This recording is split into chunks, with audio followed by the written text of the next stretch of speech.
أعوذ بالله من الشيطان الرجيم. بسم الله الرحمن الرحيم. يا معشر الجن والإنس ألم يأتكم رسل منكم يقصون عليكم آياتي وينذرونكم لقاء يومكم هذا قالوا شهدنا على أنفسنا وغرتهم الحياة الدنيا وشهدوا على أنفسهم أنهم كانوا كافرين. ذلك أن لم يكن ربك مهلك القرى بظلم وأهلها غافلون. ولكل درجات مما عملوا وما ربك بغافل عما يعملون. وربك الغني ذو الرحمة إن يشأ يذهبكم ويستخلف من بعدكم ما يشاء كما أنشأكم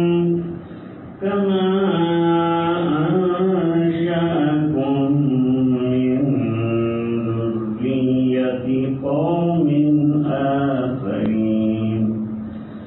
إنما توعدون لآت وما أنتم بمعجزين. قل يا قوم اعملوا على مكانتكم إني عامل فسوف تعلمون من تكون له عاقبة الدار إنه لا يفلح الظالمون. وجعلوا لله مما ذرى من الحرث والأنعام نصيبا فقالوا هذا لله بزعمهم وهذا لشركائنا وما كان لشركائهم فلا يصل إلى الله وما كان لله فهو يصل إلى شركائهم ساء ما يحكمون. وكذلك زينا لكثير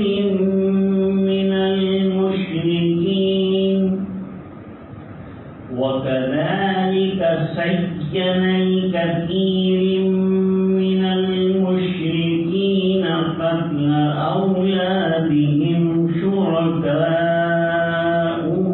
ليردوهم وليلبسوا عليهم دينهم ولو شاء الله ما فعلوه فذرهم وما يفترون. وقالوا هذه أنعام وحرث حجر لا يطعمها إلا من نشاء بزعمهم وأنعام حرمت ظهورها وأنعام لا يذكرون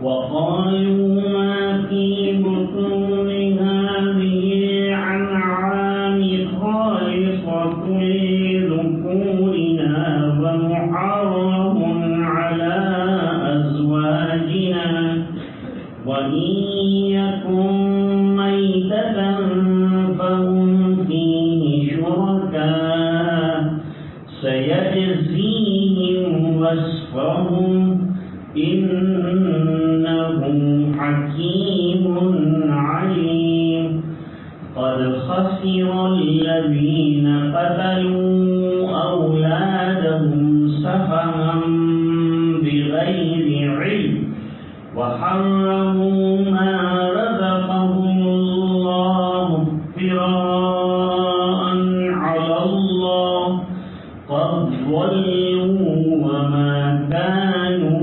مهتدين صدق اللہ العظیم. گزشتہ سے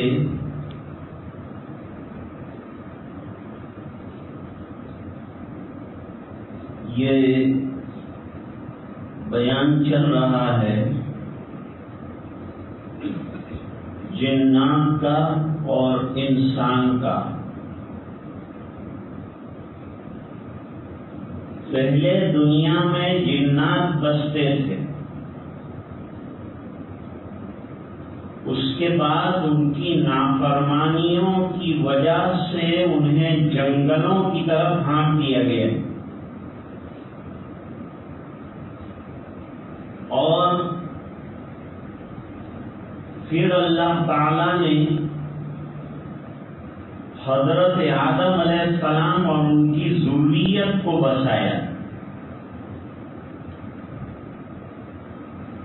اور پھر نبیوں کا اور رسولوں کا سلسلہ شروع ہوا.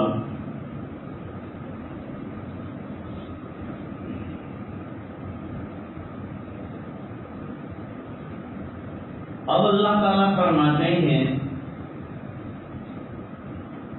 اے جنات اور انسان کے گروہ، کیا تمہاری طرف میرے رسول نہیں آئے؟ تو انسانوں کی طرف تو رسول اور نبی آئے ہیں اور انسانوں کے آنے کے بعد جنات جو ہیں وہ انسانوں کے تابع کر دیے گئے. جیسے عورتیں مردوں کی تابع ہیں، اس لیے عورتوں میں کوئی نبی اور رسول نہیں آئے، عورتیں کوئی نبیہ نہیں ہوئی، وہ مردوں کے ماتحت آ گئی. اس طرح انسانوں کے آنے کے بعد جنات جو ہیں وہ انسانوں کی طرف بھیجے جانے والے رسولوں کے ماتحت آ گئے.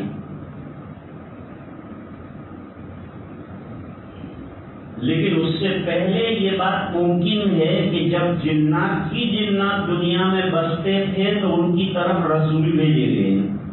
اس کے امکانات ہیں لیکن فیصلہ کن کوئی بات نہیں کہی جا سکتی. لیکن اللہ کا یہ دستور رہا ہے کہ جو بھی بسنے والی بستیاں ہیں ان کی طرف اللہ تعالی انبیاء کرام اور رسولوں کو مبعوث فرماتے ہیں، تو جنات کی طرف بھی شاید مبعوث کیا.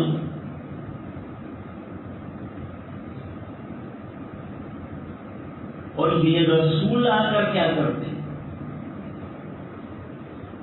یہ رسول آ کر آخرت کے بارے میں توجہ دلاتے ہیں، دنیا میں بسنے والے انسانوں کو یہ یاد دلاتے ہیں کہ تمہیں مرنا ہے اور مر کر اللہ کے سامنے کھڑے ہونا ہے اور حساب دینا ہے اور جواب دینا ہے.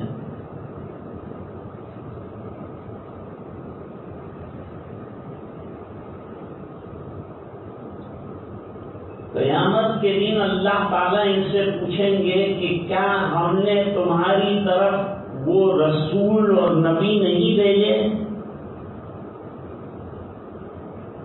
اور سب اقرار کر لیں گے، جتنی امتیں ہیں، لوگ ہیں، سب اقرار کریں گے، جنات بھی اقرار کریں گے۔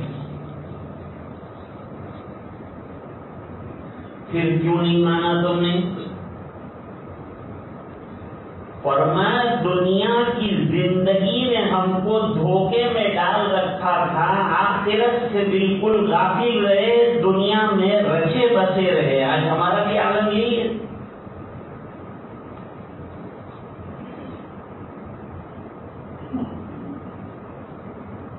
اور یہ تمام انکار کرنے والے جنہوں نے دنیا میں اللہ کے رسولوں کی بات نہیں مانی، وہ تمام اللہ کے دربار میں کہیں گے کہ ہم نے کفر کیا، ہم نے انبیاء کی بات کو نہیں مانی۔ اب اللہ تعالیٰ ایک قاعدہ بیان فرما رہے ہیں، ایک ضابطہ بیان فرما رہے ہیں،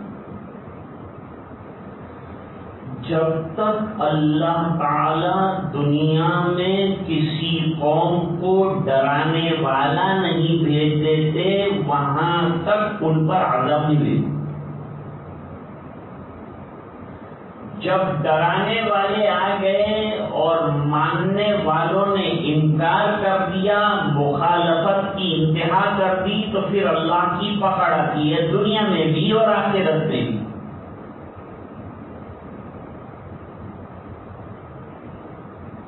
ورنہ بے خبر انسانوں کو اللہ اچانک پکڑنے بغیر کسی خبر دہی کے، یہ اللہ تعالیٰ کا دستور نہیں۔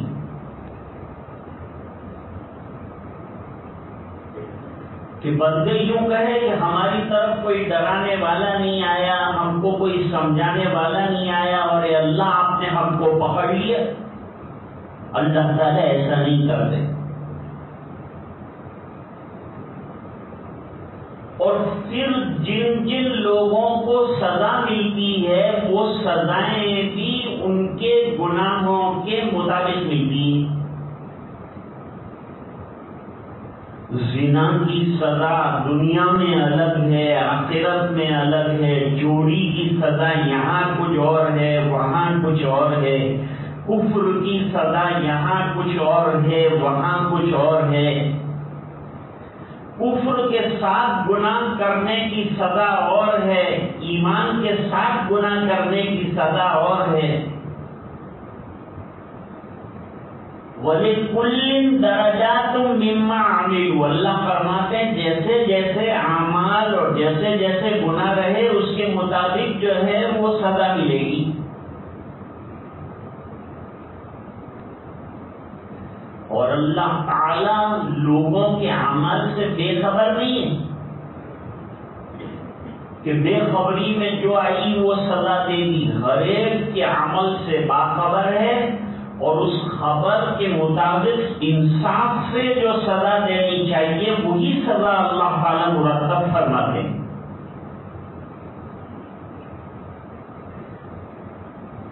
یہ صورت مبارکہ جو ہے مکی دور میں آئی، بھرپور مخالفت اور حضور پاک صلی اللہ علیہ وسلم کی شدید دشمنی اور صحابہ کے ساتھ شدید عداوت کے زمانے میں یہ صورت اتری۔ قریش کو سمجھایا جا رہا ہے کہ تم سمجھدار ہو، اللہ نے تم کو سمجھ بھی عطا فرمائی ہے، سیاست بھی عطا فرمائی ہے، عقل بھی عطا فرمائی ہے، تم غور و فکر بھی کر سکتے ہو۔ یاد رکھو اللہ کی ذات بے نیاز ہے، وہ تمہارے دین قبول کرنے کا محتاج نہیں ہے۔ اگر تم دین قبول نہیں کرتے تو اللہ تعالیٰ نئی قوم پیدا فرما کر ان سے کام لے گا، تم کو کنارے لگا دیا جائے گا۔ اللہ تعالیٰ ایسے بے نیاز۔ ابھی تم کو موقع ملا ہے کہ دین قبول کرو اور دین کی خدمت اور دین کی نصرت میں لگ جاؤ۔ سرکار تمہارے پاس ہیں، وحی آ رہی ہے، قرآن اتر رہا ہے، فائدہ اٹھا لو، استفادہ کر لو۔ لیکن قریش ضد پر تھے اور مخالفت بہت زیادہ بڑھ گئی تھی. رات دن حسد اور عداوت کا سلسلہ جاری.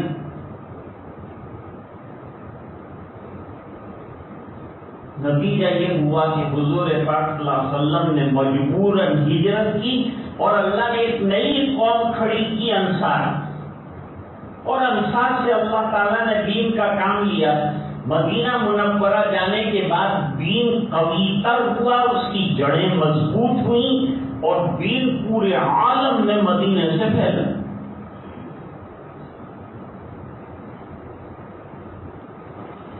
اللہ تعالیٰ کو کوئی عاجز نہیں کر سکتا. جب اللہ نے طے کیا کہ مجھے یہ دین کو قیامت تک چلانا ہے تو چلانے کی شکلیں بھی اس قدرت والے اللہ کے پاس ہے.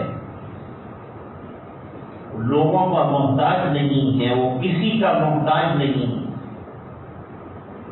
وہ جو چاہتا ہے وہ کر کے رہتا ہے اور اس کو کرنے سے کوئی ذات روک نہیں سکتی. دنیا کی کوئی طاقت اس کو کرنے سے روک نہیں سکتی.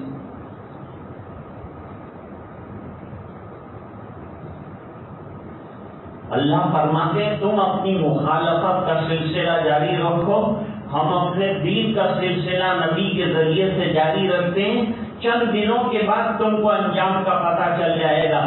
وہی مخالفت اور عداوتوں کے نتیجے میں ایک دن حضور پاک صلی اللہ علیہ وسلم 10,000 کا لشکر لے کر آئے اور مکہ مکرمہ اللہ تعالیٰ نے حضور پاک صلی اللہ علیہ وسلم کی گود میں ڈال دیا اور کامیابی عطا فرمائی اور اللہ کا وعدہ پورا ہو گیا.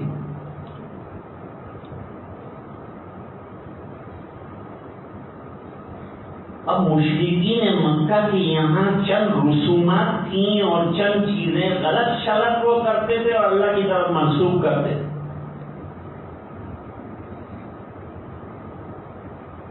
جانوروں میں اور کھیتی باڑی کے اندر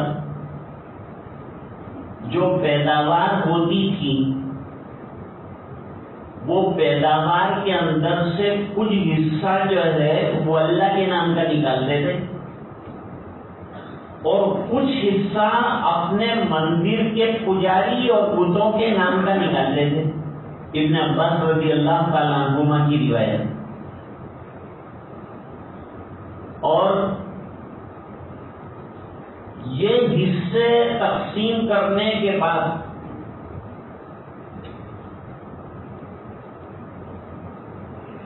پھر جو اللہ والا حصہ ہے وہ غربا میں اور ضرورت مندوں میں اور مہمانوں میں بانٹ دیتے تھے اور ان کے لیے استعمال کرتے تھے. اور جو بتوں کے نام کا حصہ ہے وہ مندر کے پجاریوں کو دیتے تھے، جانور بھی ان کو دیتے تھے. اور مندر کے پجاریوں والا حصہ جب ختم ہو جاتا تھا تو اللہ تعالی والا حصہ جو ہے وہ لے لیتے تھے اور مندر کے پجاریوں کو دیتے تھے. اور اللہ والا حصہ ختم ہو جاتا تھا تو مندر والے میں سے نہیں لیتے تھے، کہتے اللہ تعالیٰ دینیا دے، اللہ کو اس کی کوئی ضرورت نہیں. یہ ظلم انہوں نے کر رکھا. اللہ نے فرمایا جو تم میرا حصہ نکالتے وہ بھی تمہارے مندروں کو دے دو اور تمہارے پجاریوں کو دے دو. ہم کو ایسے حصے کی کوئی ضرورت نہیں، ایسے من مانے حصے تم نے نکالے کہاں سے؟ ہاں تم کو یہ ضرور کہا گیا تھا کہ جب تمہارے یہاں پھل آئیں، کھیتی باڑی ہو، پیداوار ہو، تو توڑائی کے دن میں، پھل توڑنے کے دن میں اللہ کا حق دینا اور عشر نکالنا، 10واں حصہ نکالنا یہ مکی زندگی میں تھا. مدنی زندگی کے اندر اس کی تفصیلات فقہی اعتبار سے زیادہ ہیں. وَآتُوا حَقَّهُ يَوْمَ حَصَادِهِ، جب تمہاری کھیتی کٹے اور تمہارے پھل توڑے جائیں تو اس وقت جو ہے اللہ کا جو حق ہے وہ دینا اور وہ عشر یعنی 10واں حصہ دینا. یعنی چیز کے 10 حصے کر کے ایک حصہ نکال کر جو ہے ضرورت مندوں میں خرچ کرنا اور باقی 9 حصے خود رکھنا، اور اس میں بھی اعتدال کے ساتھ کام لینے کے لیے کہا گیا ہے۔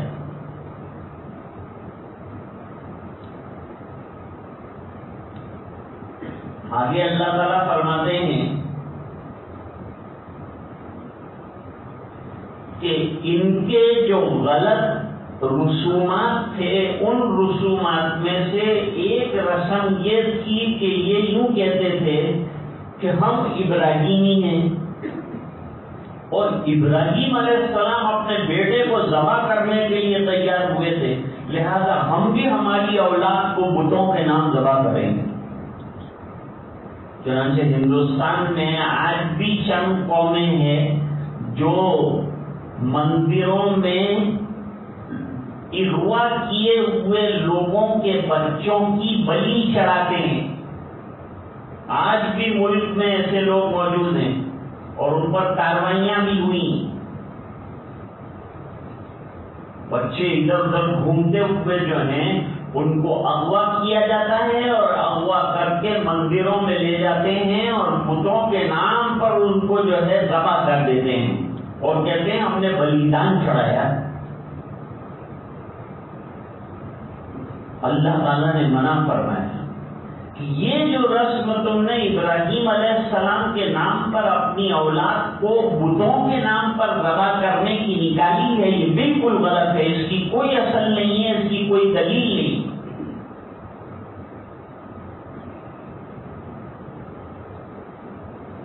تم اپنے دین کو برباد کر رہے ہو اور شیطان نے تم کو غلط پٹیاں پڑا رکھی ہے، غلط کاموں کے اندر تم کو الجھا رکھا ہے، صحیح کاموں سے تم کو ہٹا لیا ہے، اور اللہ چاہتے تو تم ایسا نہ کرتے، لیکن اللہ تعالیٰ نے ڈھیل چھوڑ رکھی، ورنہ گرفت کرنے پر اللہ تعالیٰ آ جائے تو تم رکنے پر مجبور ہو جاتے، پکڑ تمہارے اوپر اللہ کی طرف سے آ جاتی، لیکن اللہ نے ڈھیل چھوڑ رکھی ہے، تمہیں مہلت دے رکھی ہے، اس بنا پر یہ غلط کام تم کر بیٹھے ہو۔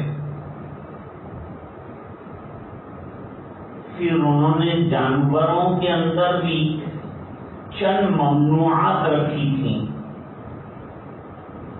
کہ بھئی یہ جانور جو ہے اس کے اوپر سوار نہیں ہو سکتے، یہ بھگوان کے نام پر سانڈ بنایا گیا، اس کو بھگوان کے نام پر چھوڑ دیا گیا ہے، اب اس کا دودھ بھی نہیں پئیں گے، اس کا گوشت بھی نہیں کھائیں گے، اس کے اوپر سوار بھی نہیں ہوں گے، اس سے فائدہ بھی نہیں اٹھائیں گے۔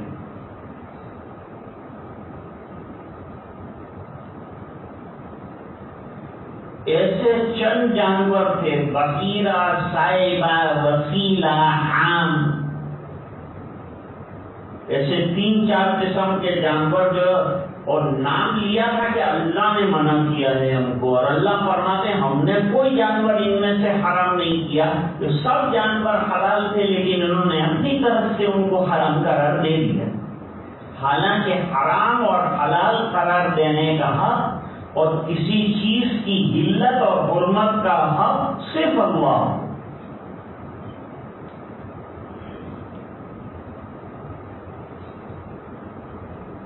اللہ فرماتے ہیں یہ زیادتیوں کا تمہیں آخرت میں بدلہ چکانا ہے۔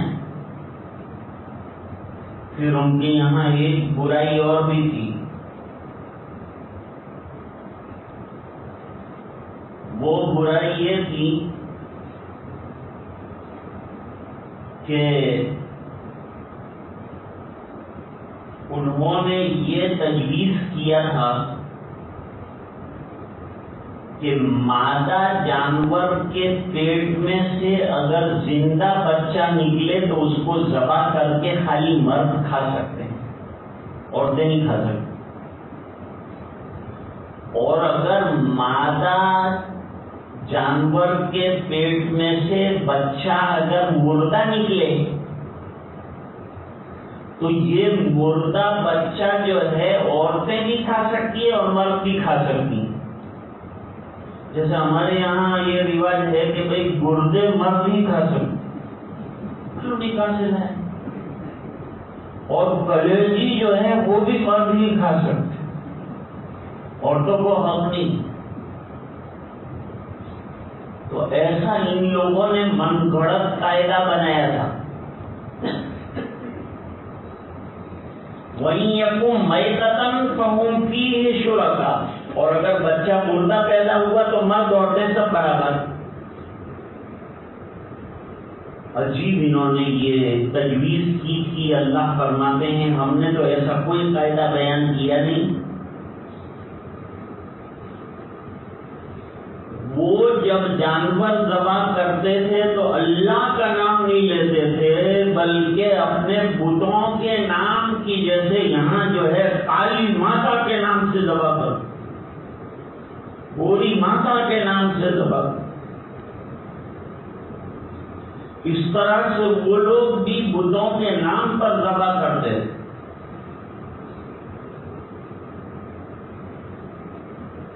اللہ تعالیٰ فرماتے ہیں انہوں نے اپنی اولاد کو خواہ جو ہے ذبح کر کے جو چیز اللہ تعالیٰ نے حرام کی تھی اور جو ارزاق اللہ نے حلال کیے تھے ان کو تو حرام کیا، جو کام حرام کہے تھے ان کو اپنے اوپر حلال قرار دے دیا، اور من گھڑت رسمیں اپنی طرف سے انہوں نے تجویز فرمائی.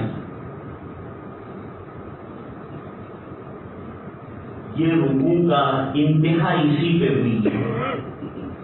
اللہ تعالیٰ بڑے حکیم ہیں اور تمام ابتلا پردازیوں کا بدلہ دنیا میں بھی دیں گے اور آخرت میں بھی دیں گے.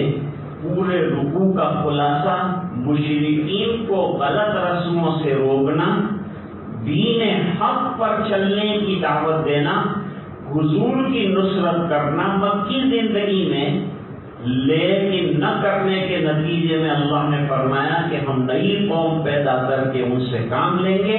لیا انصار سے کام اور دین کی نشر و اشاعت پورے عالم کے اندر. اللہ تعالی ہم سب کو قرآن کریم کی فہم نصیب فرمائے. ہمارے مولانا ضیاء الرحمان صاحب آئے نماز سے پہلے اور بتلایا کہ مولانا جنید افریقی آ رہے ہیں 2 دن میں. یشفین اسپتال میں ان کا دل کا علاج ہونا ہے اور آپریشن ہونا ہے. ان کے لیے دعا فرمائیے کہ اللہ تعالیٰ انہیں شفا کاملہ عطا فرمائے، ان کا آنا بھی آسان ہو اور یہاں جو آپریشن ہے وہ بھی نہایت سہل ہو. کامیابی اللہ تعالیٰ اس میں نصیب فرمائے اور خیریت کے ساتھ اور عافیت کے ساتھ واپس وہ جو ہے اپنے دیار میں تشریف لے جائیں. بڑے دین کے کام کرنے والے اچھے عالم ہیں، دارالعلوم اشرفیہ کے فضلاء میں سے. کسی خاتون کو فالج ہو گیا ہے، علاج چل رہا ہے. مرحوم بلقیس بانو فاروق بھام کی مغفرت کے لیے دعا فرمائیں. اللہم لک الحمد کلہ ولک الملک کلہ ولک الشکر کلہ وإلیک یرجع الامر کلہ علانیتہ وسرہ. اللہم صل علی سیدنا محمد وعلی آل سیدنا محمد وبارک وسلم. ربنا آتنا في الدنيا حسنة وفي الآخرة حسنة وقنا عذاب النار وادخلنا الجنة مع الأبرار يا عزيز يا غفار. اللهم اشف علالنا وأسقامنا، اللهم اشف مرضانا ومرضى المسلمين وارحم موتانا وموتى المسلمين. ربنا اغفر لنا ولإخواننا الذين سبقونا بالإيمان ولا تجعل في قلوبنا غلا للذين آمنوا ربنا إنك رؤوف رحيم. اے اللہ ہمارے گناہوں کو معاف فرما، کوتاہیوں سے درگزر فرما، اپنا فضل اور کرم شامل حال فرما، رحم کے اور کرم کے فیصلے فرما، اپنی رضائے دائمی عطا فرما. اے اللہ گناہوں سے ہماری حفاظت فرما. اے اللہ نیکیوں کی توفیق عطا فرما، اعمال صالحہ کی توفیق عطا فرما. نمازوں کا پابند بنا دے، تلاوت قرآن کا شیدائی بنا دے. تیری یادوں بھری زندگی عطا فرما دے. اے اللہ جو بیمار ہیں انہیں شفا عطا فرما دے. اللہ جو آنے والے ہیں آپریشن ہونے والا ہے اللہ ان کو بھی شفا کاملہ عطا فرما، آپریشن کو کامیاب فرما، آسان تر فرما۔ اللہ جو مرحوم دنیا سے چلے گئے ان تمام کی بھرپور مغفرت فرما، اعلیین میں بہترین سے بہترین مقام عطا فرما، اپنی رضائے دائمی عطا فرما، تو ہم سے راضی اور خوش ہو جا اور ہمیں اپنا بندہ بنا دے۔ اے الہ العالمین دلوں کے بگاڑ دور فرما دے، ظاہر اور باطن کی اصلاح فرما دے، روحانی جسمانی امراض سے شفا کاملہ عطا فرما۔ اے الہ العالمین پورے مجمع کی مغفرت فرما اور امت کے ایک ایک فرد کی مغفرت فرما، اور اے اللہ یہ دعائیں اپنے فضل و کرم حبیب پاک صلی اللہ علیہ وسلم کی برکت سے منظور فرما برحمتک یا ارحم۔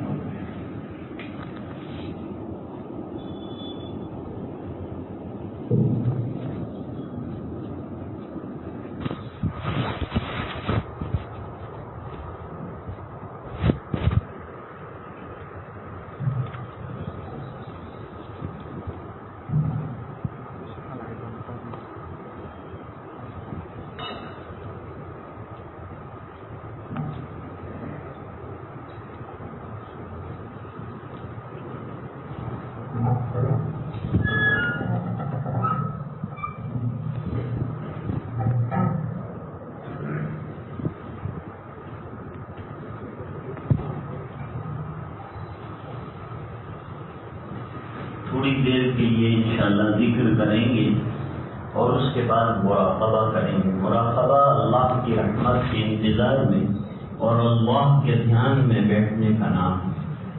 بے دھیانی کی وجہ سے گناہ صادر ہوتے ہیں، اللہ کے دھیان سے اعمال صالحہ وجود میں آتے ہیں۔ تو تھوڑی دیر کے لیے پہلے ذکر کر لیں گے پھر مراقبہ۔ تیرے سوا معبود حقیقی کوئی نہیں ہے، کوئی نہیں، تیرے سوا مسجود حقیقی کوئی نہیں ہے، کوئی نہیں، تیرے سوا مشہود حقیقی کوئی نہیں ہے، کوئی نہیں، اب تو رہے بس آدم آخر برد زبان میرے الہ۔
اب تھوڑی دیر کے لیے مراقبہ کریں. مراقبہ اللہ کی رحمت کے انتظار میں اور دھیان میں بیٹھنے کا نام ہے. آنکھیں بند ہو، جسم میں نقل و حرکت نہ ہو، سر کو دل کی طرف ذرا سا جھکایا جائے اور پوری طرح ایک تصور رکھا جائے اللہ کی رحمت برس رہی ہے، دل میں سما رہی ہے اور دل اللہ اللہ اللہ کر رہا. دل کو اللہ اللہ پہ لانا ہے.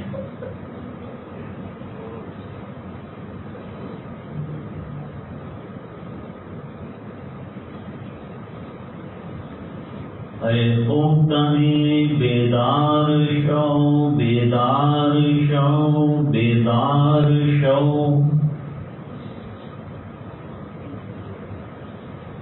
در ذکر حق مشغول شو مشغول شو مشغول شو.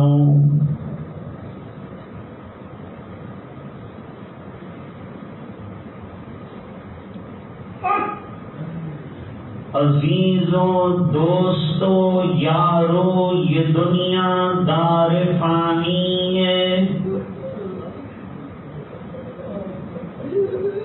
دل سے مت لگاؤ تم لحد میں جا بنانی ہے.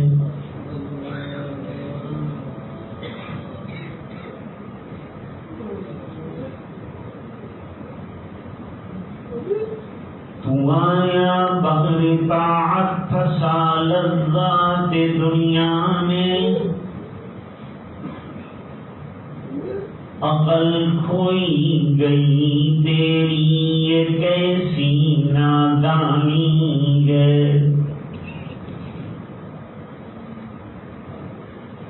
تو روزے رکھ نمازیں پڑھ خدا کو یاد کر ہر دم کہ یہ نیکی تجھے ایک دن کام آنی ہے.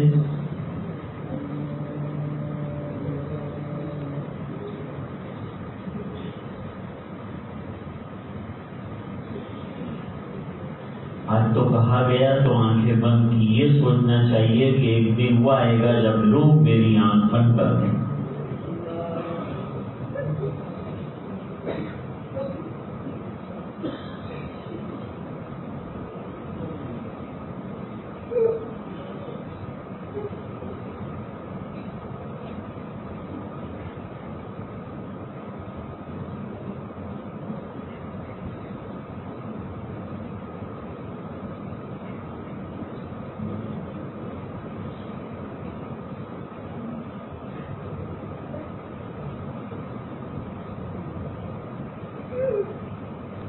لا الہ الا اللہ محمد رسول اللہ صلی اللہ علیہ وسلم. اللہم لک الحمد کما ينبغی لجلال وجهک وعظیم سلطانک. اللہم صل علی محمد کلما ذکرہ الذاکرون وکلما غفل عن ذکرہ الغافلون. ربنا آتنا فی الدنیا حسنہ وفی الآخرۃ حسنہ وقنا عذاب النار وادخلنا الجنة مع الأبرار یا عزیز یا غفار. اللهم افتح لنا بالخير واختم لنا بالخير واجعل عاقبة أمورنا بالخير بيدك الخير إنك على كل شيء قدير. اللهم إن قلوبنا ونواصينا وجوارحنا بيدك لم تملكنا منها شيئا فإذا فعلت ذلك بنا فكن أنت ولينا فاهدنا إلى سواء السبيل. اللهم آت نفوسنا تقواها وزكها أنت خير من زكاها أنت وليها ومولاها. یا مقلب القلوب ثبت قلوبنا على دینک یا مصرف القلوب ثبت قلوبنا الى طاعتک یا ذا الجلال والاکرام و یا ارحم الراحمین. اے اللہ ہمارے گناہوں کو معاف فرما، کوتاہیوں سے درگزر فرما، اپنا فضل اور کرم شامل حال فرما، اپنی رضا دائمی عطا فرما، دلوں کے بگاڑ دور فرما، ظاہر اور باطن کی اصلاح فرما. اے اللہ گناہوں کی نفرت ہمارے دلوں میں بٹھا اور اللہ نیکیوں کا ذوق شوق عطا فرما، نمازوں کی پابندی عطا فرما، تلاوت قرآن کا ذوق شوق عطا فرما، تیری یادوں بھری زندگی عطا فرما. اللہ اخلاص عطا فرما، اللہ اخلاق عالیہ نصیب فرما. اللہ ہمیں باحیا بنا، اللہ بے حیائیوں سے حفاظت فرما. اے اللہ ہمارے جان مال عزت آبرو اور ایمان کی حفاظت فرما، اے اللہ ہماری ماں بہنوں کی حفاظت فرما، اے اللہ جو بیمار ہیں انہیں شفا عطا فرما، جو پریشان ہیں ان کی پریشانیاں دور فرما، اے اللہ جو ایمان پر دنیا سے مرحومین مرحومات کے اعلیٰ میں بہترین مقام عطا فرما۔ اے الہ العالمین تو ہم سے راضی اور خوش ہو جا اور ہمیں اپنے مقبول بندوں میں سے بنا دے۔ اے الہ العالمین تیرا نام لینے کے لیے جمع ہونا قبول فرما، اس کے لیے جو حضرات جس طرح کی قربانیاں دے کر آتے ہیں اللہ ان کے آنے کو قبول فرما، دور دراز سے آنا منظور فرما، ان کے آنے کو پسند فرما، قبول فرما، تیری یادیں تیرا ذکر اور تیرا نام لینا نصیب فرما۔ حافظ عبدالحفیظ صاحب بیمار ہیں، اللہ ان کو بھی شفا کاملہ عطا فرما، عاجلہ نصیب فرما، جلدی پریشانیوں کو دور فرما۔ اے الہ العالمین جو بیمار ہیں انہیں شفا عطا فرما، جو بیمار ہو کر آ رہے ہیں اور آپریشن کرانا چاہتے ہیں اللہ ان کو بھی عافیت کے ساتھ کامیابی نصیب فرما، سہولتیں مقدر فرما۔ اے اللہ جو الجھنوں میں ہیں ان کی الجھنیں دور فرما، جو کاروبار میں پریشان ہیں ان کے کاروبار میں برکتیں عطا فرما، جو مقروض ہیں اللہ غیب سے قرضوں کے پورا ہونے کی سبیل پیدا فرما، جو قانونی چارہ جوئیوں میں الجھے ہوئے ہیں اللہ ان کی قانونی چارہ جوئیاں آسان فرما۔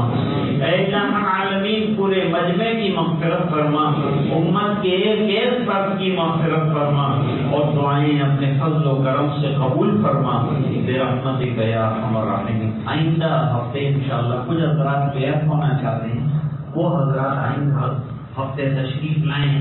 اگر آئندہ ہفتے مجلس رہے گی تو انشاءاللہ بیعت کی مجلس بھی کریں گے انشاءاللہ الرحمن۔